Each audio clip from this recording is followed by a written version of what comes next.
So here's the situation. This has come off the track. So now I got to get this bubble inside of that little hole there. Otherwise it won't move correctly. So what I've got to do is bend it this way and bring it back. And then I've got to pull this down into it. But if I see how close it is, it just won't come down in there. So I think I have to pull up on this while I put pressure on the top. And then it should fit in there. Is this, for some reason, you can see how it's moving. Back here, it's a little bit tighter, so we're gonna try that. All right, so here goes nothing.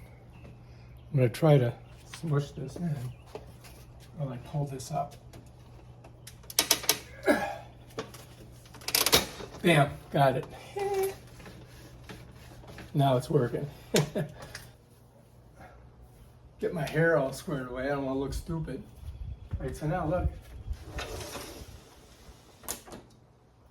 Ta-da. All right. Pretty cool, huh? So you can see I popped it back inside the track. And now when I pull it, it just operates nice and smooth on both sides. And these magnets right here are what hold it in place. So watch, see? There and up there. There you go outside so you can see it. So here's the magnet, and it holds right there. That one holds up there. So you pull it, and that's how it holds. What happens is when people come in, they let go of it, and it slams back, and it becomes off of the track. But as you can see, we're in the track, and that's what we need to be. And we're in the track down here, good.